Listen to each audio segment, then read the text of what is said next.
Hey guys, let's get more news about Lakers, but first, don't forget to subscribe and leave your like. Serena Williams takes playful shot at Lakers LeBron and Bronny James. Tennis royalty Serena Williams' competitiveness naturally came out on stage at the 2024 ESPYS when she took a playful shot at Los Angeles Lakers star LeBron James and his son Bronny. LeBron wants to win with his son on his team, Williams joked. I won with my daughter in my belly. I think we know which one is way more impressive. Venus, who lost to her 8-week pregnant younger sister Serena during the 2017 Australian Open, replied in jest, "That was 2 versus 1.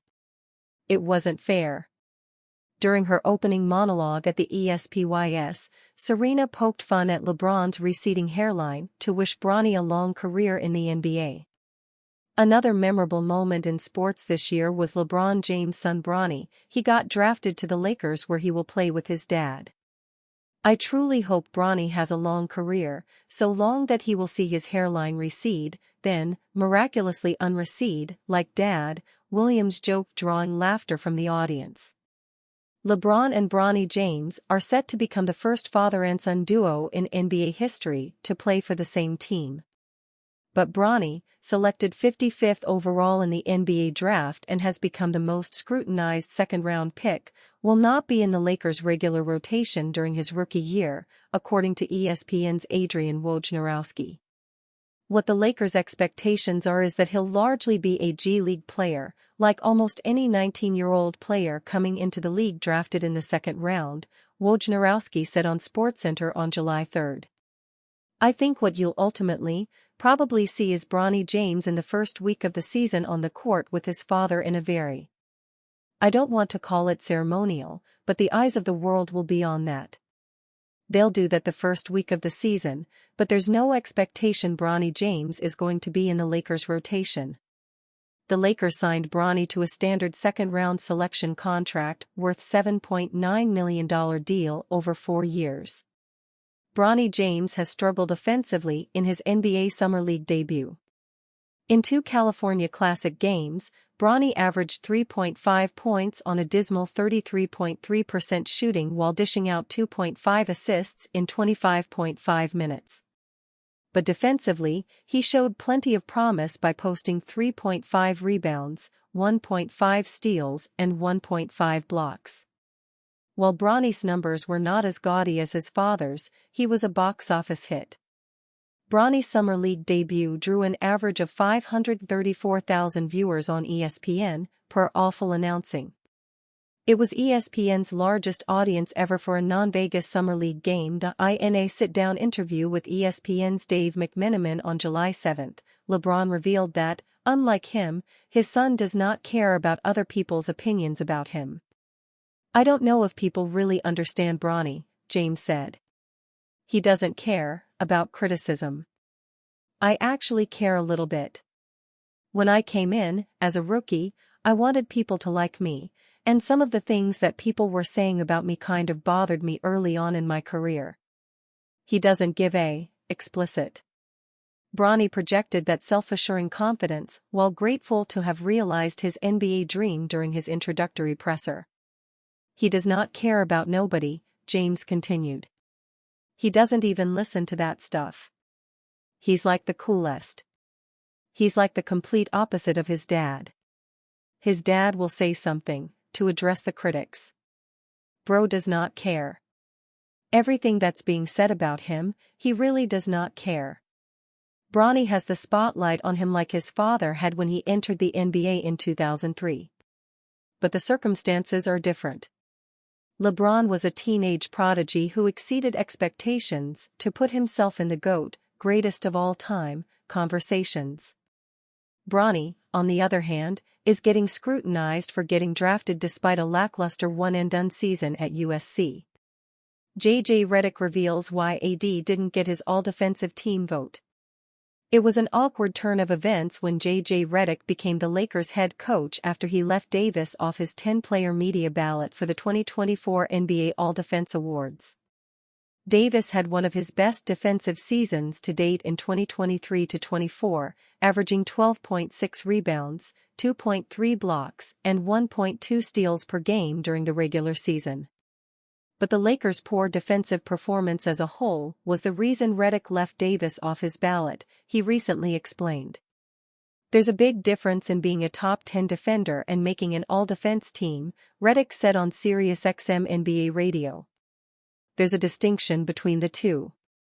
Anthony Davis is one of the 2 or 3 best defensive players in the NBA. I did this the last 2 years where I explained all of my votes. And you certainly have to factor in the stats, the advanced stats, and then, of course, the team performance on defense. And in both years, I weighed heavily on how the team performed defensively." The Clippers defeated the Nets, 87-78. Jordan Miller recorded 21 points, 5 rebounds, and 4 assists for the Clippers, while Kobe Brown added 13 points and 6 rebounds in the victory.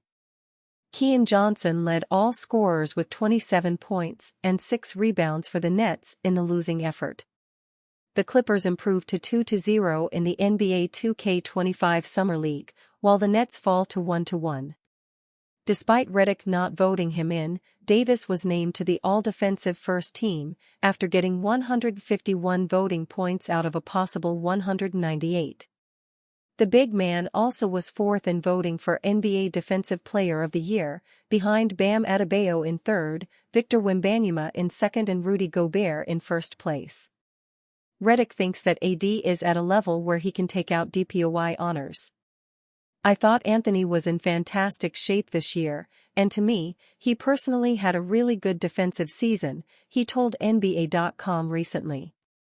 "He's to me one of the 5 best defensive players in the NBA, full stop. I'd love to coach him when he gets a Defensive Player of the Year. I think he's that level of defender." The Lakers ranked 17th in the league in defensive rating, 114.8, and were 11th in both blocked shots per game and defensive rebounding percentage in 2023-24. The franchise's rating only improved ever so slightly, 113.4, during the postseason. Report: Lakers can't pursue Gary Trent Jr. until they shed salary. According to NBA insider Mark Stein, the Los Angeles Lakers can't pursue Gary Trent Jr. until they shed salary. LeBron James took $3 million less in his new deal to keep the Lakers under the second apron, but they still need to make some trades to create room for Trent Jr. I consent to receiving emails and personalized ads. One source close to the process cautioned this week that the Lakers, until they can move farther away from the second luxury tax apron, can't even make a run at Trent, no matter how available he appears to be, Stein reported. The Lakers, remember, are only marginally distanced from the second apron after LeBron James signed a new 2-year deal that was less than $3 million shy of the $104 million maximum he could have received. The Lakers are known to be exploring pathways to shed some additional salary via trades to create sufficient wiggle room needed under the second apron to make use of their $5.2 million taxpayer mid-level exception.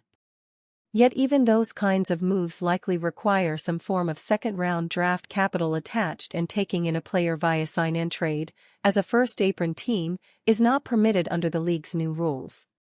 Trent Jr. appeared in 71 games for the Toronto Raptors in 2023-24.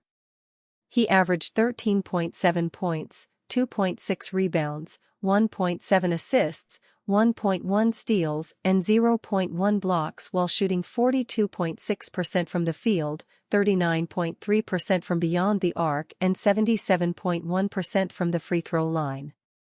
A Duke product, Trent Jr. has career averages of 14.3 points, 2.4 rebounds, 1.5 assists, 1.2 steals, and 0.2 blocks with the Portland Trail Blazers and Raptors.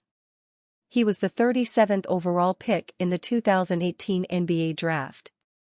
And you, fan? What do you think of the situation of Gary Trent Jr.? Leave your opinion in the comments.